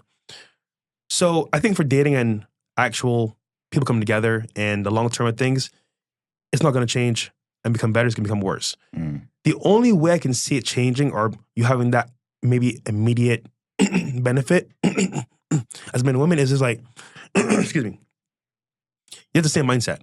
And today's mindset is, well, me first, them last.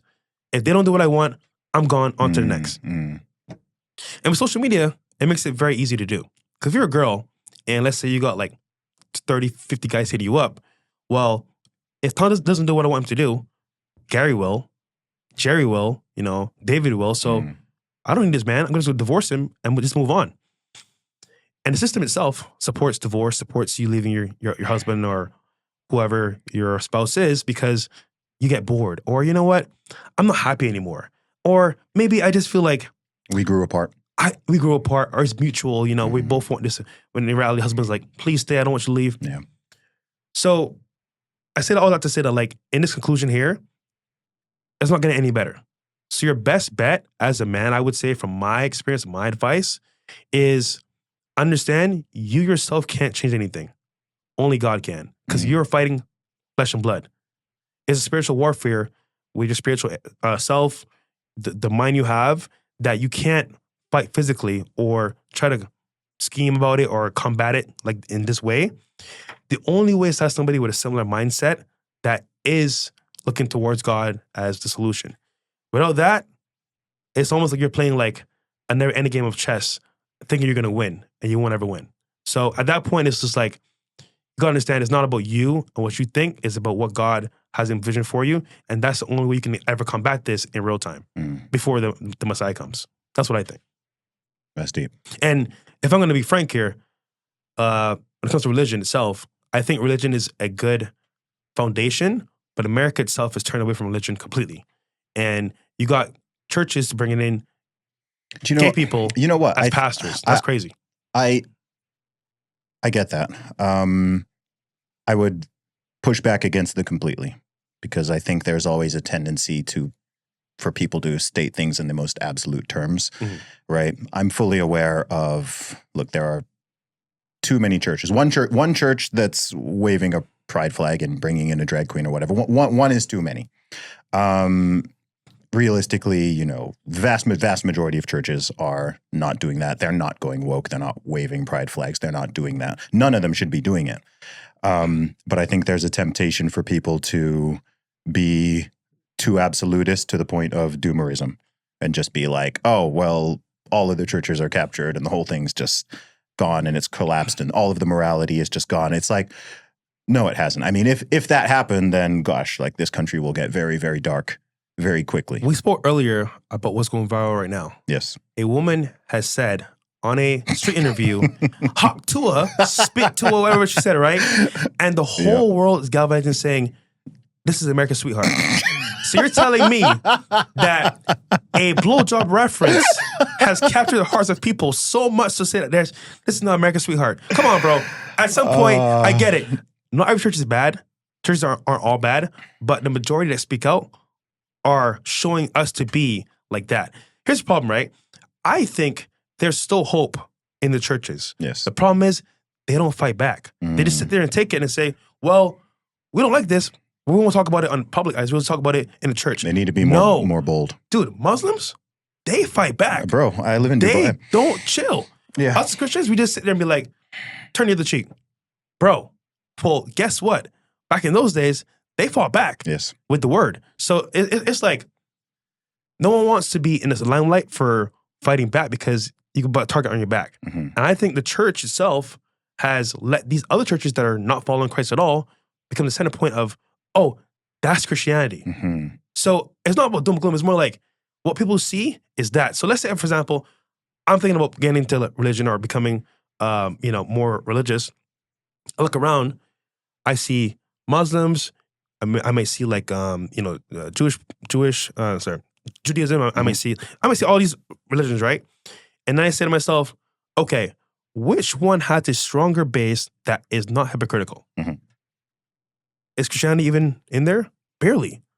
So it's like, we have, as Christians, I think it depends on what scale you're looking at and where you're looking.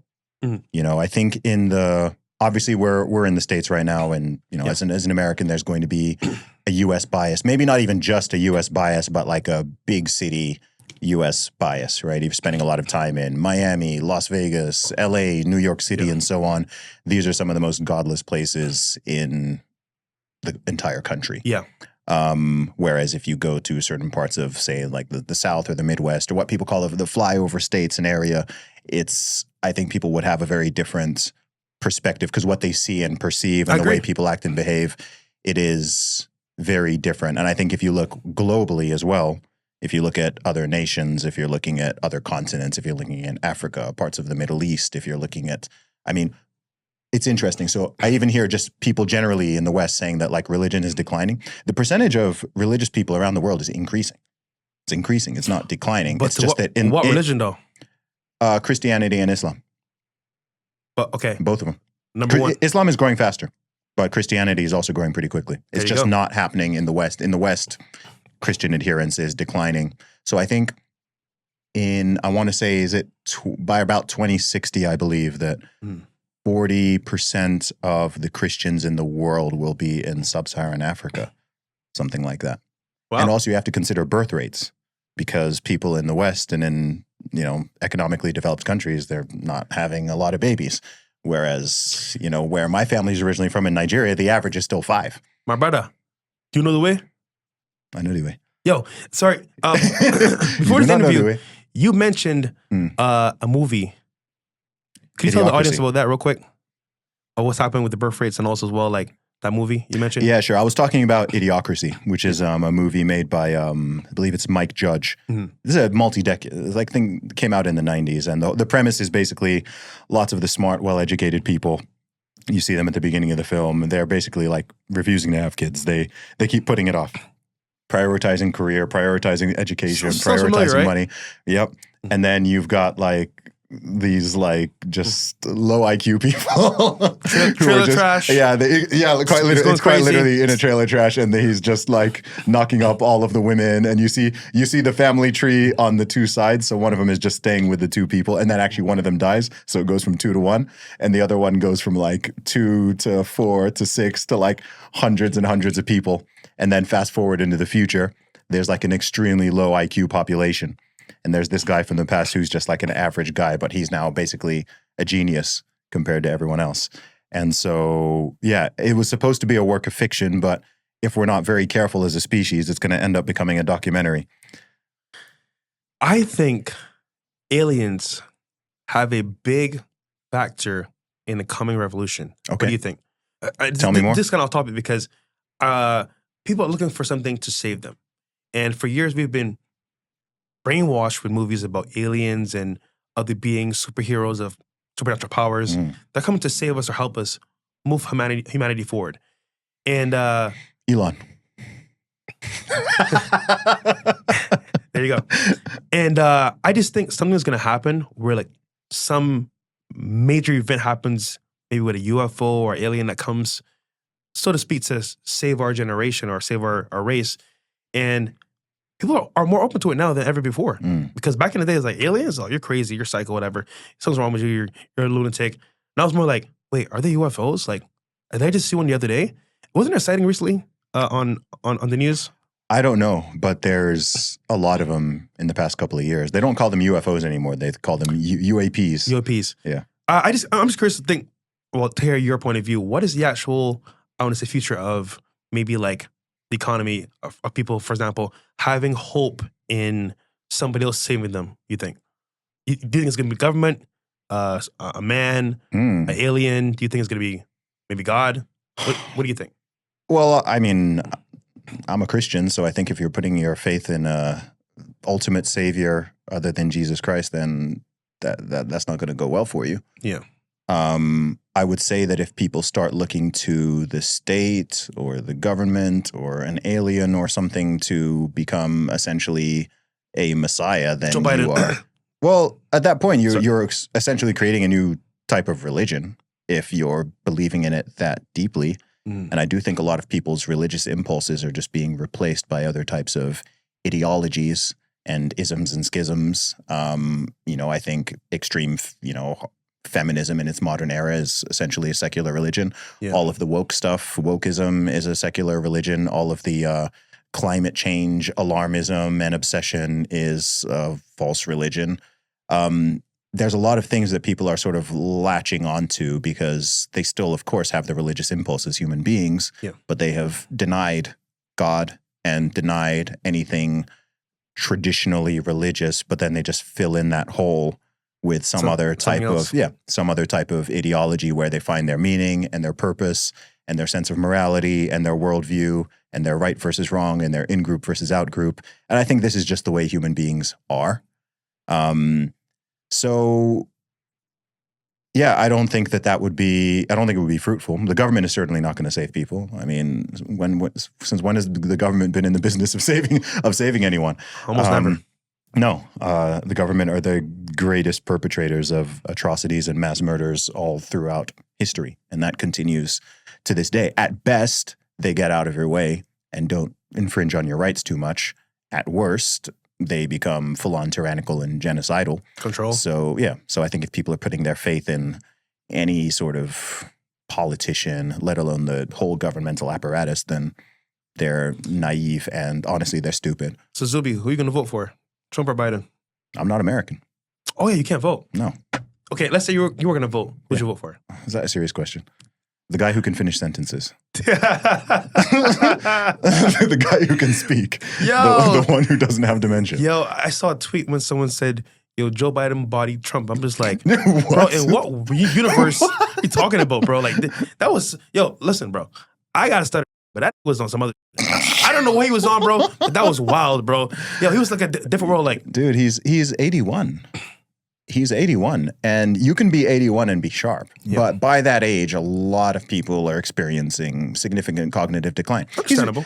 From 2019, 2020, he hasn't been with us. Yeah. I mean, in those debates leading up to the 2020 election, I mean, he was very clearly jacked up on some type of drug for him to even still be up there and be somewhat coherent. And 4 or 5 years later, he's just declined further, and it's people often deny things that are right in front of their face. Yeah. If it doesn't fit their narrative. Yeah, if it doesn't fit their narrative, right? So when you have these people who have Trump derangement syndrome and they hate Trump so much and they think, oh, he's the next Hitler or whatever it might be, they hate him so much that they will just completely ignore all of the obvious issues that the other candidate is having, which are just objective. Like, we're not even talking about policy. We're not talking about the economy and results or whatever. We're just like in your face facts. Yes, just it would be like someone who's in a wheelchair because they're lame and can't walk, and you're denying that fact that they can't walk, and you're like, no, like he can walk. I'm like, he's in a wheelchair. Like, you can see it. Right? It's the mental equivalent of that. Like, he cannot just listen to him speak. Yeah. And it's also the fact that the guy's been in politics since many decades before either of us were even born. Mm-hmm. So you can even just go back to listen to Joe Biden speak when he was vice president under Obama. Compare. Massive difference. Right? So no one can be like, oh, he was always like that. It's like, no, he wasn't. Here's a tape from 15 years ago, and we can hear how he speaks. He's lucid. He's pretty sharp. Mm-hmm. He's getting sentences out. He's not freezing up on stage or just having this lost look in his eyes where you can see he doesn't know where he is. And anyone who has ever dealt with, a relative or an acquaintance or anybody who is suffering with dementia or something like Alzheimer's, they can see, like that's what he has. Many people, they've seen a parent or an elderly relative at some point, go through this cognitive decline. Yeah. And he's showing every single sign of that. So I just think it's crazy that in this country of 340 million people, including some of the best and brightest minds in the world, that this is all right, we can pick one person out of, how many adults are there in America? I think there's about 280 million adults in America. Mm-hmm. Out of the 280 million adults, this is the guy we're going to put up, not just to our nation, but to the international world. There's people in all of these different countries, and they're looking to the USA, and they're looking to its leadership, and that is what they're seeing, and that's what they're hearing. And I'll tell you what, I know the US has some international enemies, and they must be like, yo. I can only imagine Russia, China, Putin's like, oh, you're over, comrades. Of course. Why do you think he invaded? He wouldn't have done that if Trump were still in office. Yeah. He wouldn't have done that. Yeah. China would not be threatening Taiwan.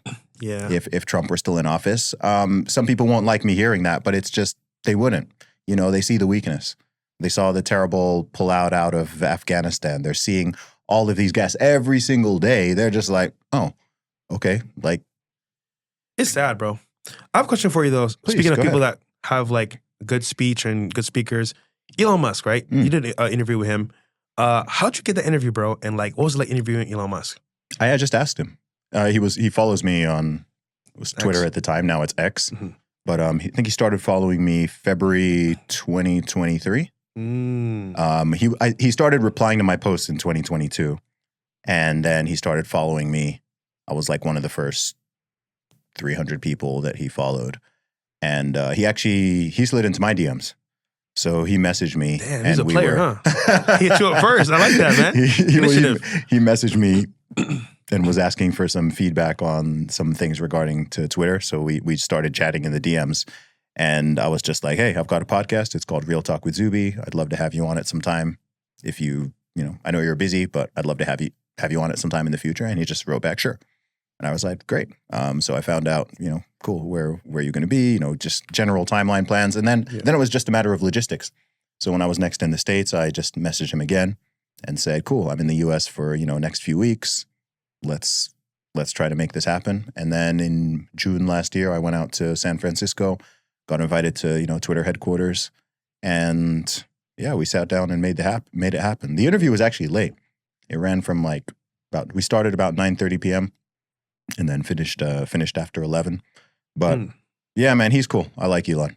Ask and you shall receive. There you go. Yeah. Good stuff, man. Dude, I would say when I hear Zuby, I think of someone that's like smart, not aggressive, is able to relay a message to you that's factual in a nice, succinct manner. And as well, anyone can listen to it. A child, an adult, and you're able to like permeate the airwaves with actual facts, but in a cool demeanor. And that's Thank you. something to be good said for, because I feel like a lot of people try to be offensive on purpose. And it's almost like if they're pushing the edge just to be edgy, but you don't have to be at all times. But it's better for views, but long term, like for example, I'm sure Elon Musk wouldn't interview with anybody too edgy, because then it's like, bro, what's the point? But you can do that because you're not as edgy as most people. Yeah, it's a slower path for sure. And it doesn't grab as much attention and headlines and clicks and views and so on. But at the same time, you know, I also think, Fresh, like I also care about the audience I'm attracting. I think about that. So all views are not created equal. All clicks are not created equal. All followers are not created equal. I agree. And I think it's important to like and respect your own followers. And I know that there are many people who have built platforms in various ways and through various means where they themselves, they build an audience they don't like. And that's not a good position to be in, where you don't like your own audience. So with the audience that I've built, I genuinely like and respect the people who are in it. And so I speak to them in that way and relate to them in that way. And if I ever do a meetup or live events or whatever it is, it's always cool. There's no drama. Everyone always gets on well, because I'm not trying to, it's like if you go to music concerts, right? Yeah. There are some artists where the security is crazy and they've got, they're checking you for knives, guns, drugs. You've got to go through the arches. They're patting you down. They've got metal detectors. And then there's other concerts you just walk in at the same venue. Because they know. Because they know who they attract. So X is like your main platform, right? Yeah. How many subs do you have on X? So followers or subscribers? Subscribers, a few hundred. Yeah, I don't push it. I'm gonna start pushing it more, actually. I feel like that's a good setup, though. Yeah, I should push it more. Like it should really be in the thousands. But I don't I just switched it on because it's a relatively new feature. Right. So I just kind of, when it was available, I just turned it on. I was like, okay, let's try this out. Okay. Let's see how this works. But yeah, there's a lot I'm still leaving on the table in various means, and I'm gonna be switching some of those buttons. Any new music? Any new videos coming up? Working on a new book right now, man. That's going to be the next big creative project. Third book. What's it going to be called?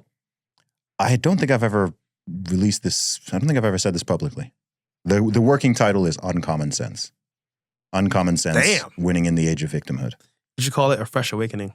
A Fresh Awakening. Hey, man. That's your book, man. You know, when you come back to Christ and you are on the Christ pill. That's a good title, yeah. And you are, you're one of the top influencers in decency and morality and goodness and male-female relationships, and, Pastor Fresh's marriage advice and relationship tips. We're all looking forward to it, man. You know what I actually enjoy, bro? Out of everything I do? Honestly, I pray you'll, I want you to reach that, man. Yeah, Russell Brand said the same thing. I'm on my journey too, yeah. I actually enjoy having people come together. And I do a show called A Fresh Match with Fresh and Fit, where I do like a dating show where it's like 3 guys, 3 girls, and they go on like an icebreaker date and then a real date. And the joy I get from seeing them come together and actually go on dates afterwards and go out and be together is so refreshing, bro. But again, we're in a world where like that's not really a thing, because people come together, they smash, and then that's it. But having that like actual connection, it was almost like Hitch, right? The movie Yes. Hitch. I love that like actual relationship building like exercise. I just love it. Do you know what I think? Do you know what I think actually, man? Is I think there's going to be a natural correction with some of this stuff, because I think from the 1960s until now, we've basically been in an age of experimentation. So if you think prior to the 1960s, prior to reliable hormonal birth control, prior to the so-called sexual revolution and the sort of liberalization of everything, for most of history, whether you're talking about America or the UK, or even, in the West, let alone in other countries, things have always been like just way more traditional, right? Everyone gets, men and women, the average age of marriage used to be what, like 21 for women, 23 for men, or something like that for, probably for centuries, somewhere around that. And, everyone gets married, ultra low divorce rates. I mean, I think in the US, the divorce rate used to be under 1%, like which sounds crazy now, like in the same country. Yeah, nowadays it sounds crazy. Yeah, nowadays that sounds crazy, right? Like it didn't used to be. In India, it's under 1% right now. And so, virtually everyone was a Christian. Not everyone would have followed it perfectly, but everyone's kind of on the same page and running the same model. And then in the 1960s, that just gets exploded. And then it gets accelerated by new technologies. You bring in smartphones and social media and so on top of all that sexual revolution stuff and feminism. And so we've basically just been seeing what's the result of this experiment. And everybody, most people, regardless of their beliefs, regardless of whether they're religious or irreligious, they're conservative, they're liberal or whatever, people are generally quite quickly coming around to the idea of, okay, something is not working, right? What's happening to female happiness? Declining. What's happening to male happiness? Declining. What's happening with loneliness? Going up. Antidepressants, going up. Birth rate, going down. All of these things. And it's on enough people's radar now where it's like, all right, something is not working. This experiment is not going great. So I think that over the next few decades, there's going to be, I'm not going to say necessarily like a spiritual revival. It might just be like a pragmatic, practical thing where people are looking, those 18-year-olds are looking out there and they're looking at the people who are, in their 20s, in their 30s, in their 40s, and they're seeing who took each path. And they're just like, okay, I don't want that path. I do want that path, right? They're looking at this path of like loneliness and, cats and dogs and empty career and antidepressants and so on. Yep. And then they're looking at the other side and they're like, oh, these people look pretty happy. Sure, they've got their problems. They're not perfect, but actually that's a lot more interesting. And yeah, it's a much better path and it's more aspirational. So I think there's going to be a correction in this. There's going to be some type of reversal just because all of the chaos is not working, right? So people can try that out, right? You as you said, right? Even with yourself, it's like, okay, you can do that. And you might even for a couple of years, whatever, it might be fun in the moment. And then a point comes, even Dan Bilzerian, biggest player in the world, right? He's now on podcasts saying like, oh, you know what? Like it's better to just have one woman, after going like the most extreme path. Yeah. Even he's coming back around. Even like some of these ladies who have been doing, like straight up doing pornography or doing like OnlyFans. Or some of them, they're getting married, having kids, like doing a more sort of. They want love too. Because people don't fundamentally change that much. People can deny what they want. Yeah, they can deny it, but biology. Biology and at its core, and the truth is, most people do want to reproduce. Right, over 90% of people do want to have children, even in the world right now. And so if you want to do that, sure, you can do it without a proper structure, but we've got more than enough data on which path is better. Even myself, people will say, oh, I don't want kids, or that's not a priority for me. Mm. But with the right person, they'll do it. Yes. And it's almost like people nowadays aren't actually a catch. It's more like, okay, the majority of people are not even worth my time. So I'm going to keep it nonchalant and say I don't want kids to make it like apparent, but the right person, they'll have kids. Yes, yeah, and people switch on that all the time. Yeah, 100%. I find that particularly women, 100%, like young women, it's not uncommon to hear I don't want kids, career, I want to pursue this. They gotta buy their own drinks at the bar, and then it's like, I'll take some kids now, thank you. And then they start dating a certain guy who they really, really like, and within 3 months they're like, oh, all that stuff is switched. Because I think a lot of it is a protection mechanism. Yeah, I think both men and women have protection mechanisms, right? Because neither of us wants to be. Nobody wants their heart broken. No. And people don't want to be exploited. You don't want some woman to be just draining your resources and costing you a bunch of money and messing around with you. And we don't want to be deceived. We don't want our resources to be wasted. And so men have a certain way of, healthy and unhealthy ways of guarding against that. Yeah. And women have their same way. And I think for them, that's a lot of I'm strong, I'm independent, like I don't need a man, whatever. Deep down, you talk to them one-on-one, and that facade, you see it's just a facade, right? They haven't fundamentally changed from all of the women over the centuries. No. They still want and crave the same thing. They just kind of think like, oh, well, that's really hard to do. And by being that vulnerable, someone could take advantage of that. If I let it known that that's even what I want, there's people who can now exploit that. On both sides, men and women. On both sides, right? So I just think people, like you said, there's the mistrust. Yeah. Both sides are just very much on guard. And the truth is there are, sadly, there are men and women out there who will, not everyone's not women, not every woman's all that great. Not every man's all that great. And so, you can't knock people for having those guards, particularly if they've had bad Past experiences or they've seen it like within their family or within their community, and they're just like, they've got those trust issues. So I get it. I get it. Yep. Dude, Fresh, it's been a good conversation. Very much so, man. It's been a good conversation, man. I appreciate your candor. I appreciate your honesty. We've had easy questions. We've had hard questions. But I think these discussions are important, man. It's important to get to some type of depth on some of these things. And I think we've done that well. Yeah, so looking forward to you coming to Miami, man. We'll do a polished show over there, me and Myron. And thanks for having me, bro. Appreciate it a lot.